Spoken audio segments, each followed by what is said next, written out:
নমস্কার বন্ধুরা, আশা করি তোমরা সবাই খুব ভালো রয়েছো। তোমাদের জন্য রেলওয়ের তরফ থেকে আরও একটি গুরুত্বপূর্ণ আপডেট নিয়ে হাজির হলাম। এনটিপিসি আন্ডার গ্র্যাজুয়েটের সিবিটি 1 এক্সামের ডেট পাবলিশ করা হলো।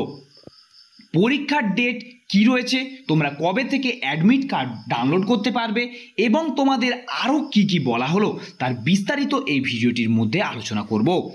যারা যারা এখনও এনটিপিসি গ্র্যাজুয়েট লেভেলের যে এক্সাম হয়েছিল তার অ্যান্সার কি চেক করোনি, তো তোমাদেরকে বলবো আই বাটনে আমি ভিডিও লিঙ্ক দিয়ে দিচ্ছি, তারা সেই ভিডিওটি দেখে এক্ষুনি অ্যান্সার কি চেক করে নাও। তো চলো বেশি কথা না বাড়িয়ে ভিডিওটি শুরু করা। তো তার জন্য সবার প্রথমে তোমাদেরকে rrbkolkata.gov.in এর অফিসিয়াল সাইটে আসতে হবে। তো একটু স্ক্রল ডাউন করলেই তোমাদের এখানে একটি পপ আপ শো হবে লেটেস্ট আপডেটেড নিউজ বলে। এখানে তোমাদের ক্লিক করে দেওয়ার সঙ্গে সঙ্গে তোমাদের সামনে একটি নতুন পেজ ওপেন হয়ে যাবে। এখানে তোমরা একটু স্ক্রল ডাউন করলেই দেখতে পাবে নোটিশ নাম্বারটি CEN 06/2024, পাবলিশিং ডেট 2/7/2025। কি বলা রয়েছে? Notice regarding tentative schedule of computer based test CBT 1 for the post of non technical popular category আন্ডার গ্র্যাজুয়েটদের জন্য এটি এখানে পাবলিশ করা হয়েছে। রাইট সাইডে ক্লিক হেয়ারে ক্লিক করে দেওয়ার সঙ্গে সঙ্গে তোমাদের সামনে নোটিশটি ডাউনলোড হয়ে যাবে এবং এখানে তোমরা দেখতে পাচ্ছ তোমাদের সামনে অন স্ক্রিন অফিসিয়াল নোটিফিকেশনটি ওপেন করলাম। Government of India ministry of the রেলওয়ের তরফ থেকে এই নোটিশটি এখানে জারি করা হয়েছে। এখানে তোমাদের এক্সাম ডেট কবে থেকে দেওয়া রয়েছে? 7 আগস্ট 2025 থেকে 8 সেপ্টেম্বর 2025-এর মধ্যে তোমাদের এখানে এক্সামটি নেওয়া হবে। নেক্সট দেখো এখানে 2 নম্বরে কি বলা রয়েছে।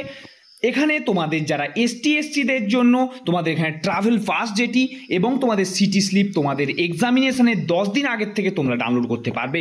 3 নম্বর তোমাদের এখানে কল লেটার যেটি রয়েছে, তোমাদের সিটি স্লিপে যে এক্সাম ডেট দেওয়া থাকবে তার 4 দিন আগের থেকে তোমাদের অ্যাডমিট কার্ড বা কল লেটার ডাউনলোড করতে পারবে। এবং 4 নম্বর ও 5 নম্বর এগুলো একটি ভালো করে একটু দেখে নাও। নম্বরে কি বলা রয়েছে? Aadhaar linked biometric authentication of candidate will be done in the exam center। তোমাদের যে এক্সাম সেন্টারে ঢোকার আগে তোমাদের এখানে বায়োমেট্রিক দিয়ে অথেন্টিকেশন করে তোমাদের এখানে প্রবেশ করতে হবে এক্সাম হলে।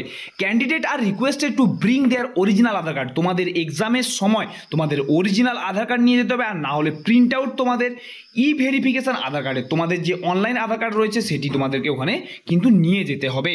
নেক্সট 5 নম্বরে তোমাদের কি বলা হচ্ছে, এবং 5 নম্বরে তোমাদের বলা হচ্ছে তোমাদের candidates includes those who have verified their Aadhaar during the application submission stage.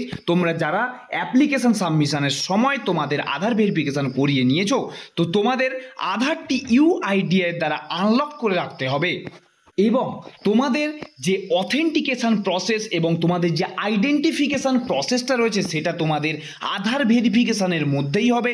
তার জন্য তোমাদের আধারটি এখন কিন্তু পরীক্ষা হলে যাওয়ার জন্য খুব ম্যান্ডেটারি, তার জন্য তোমরা কিন্তু বি কেয়ারফুল থাকবে। তো আজকের মতন এত দূরই, কারো কোনো রকম কোনো কোয়ারি থাকলে কমেন্ট বক্সে কমেন্ট করো, আমি তোমাদের হেল্প করব।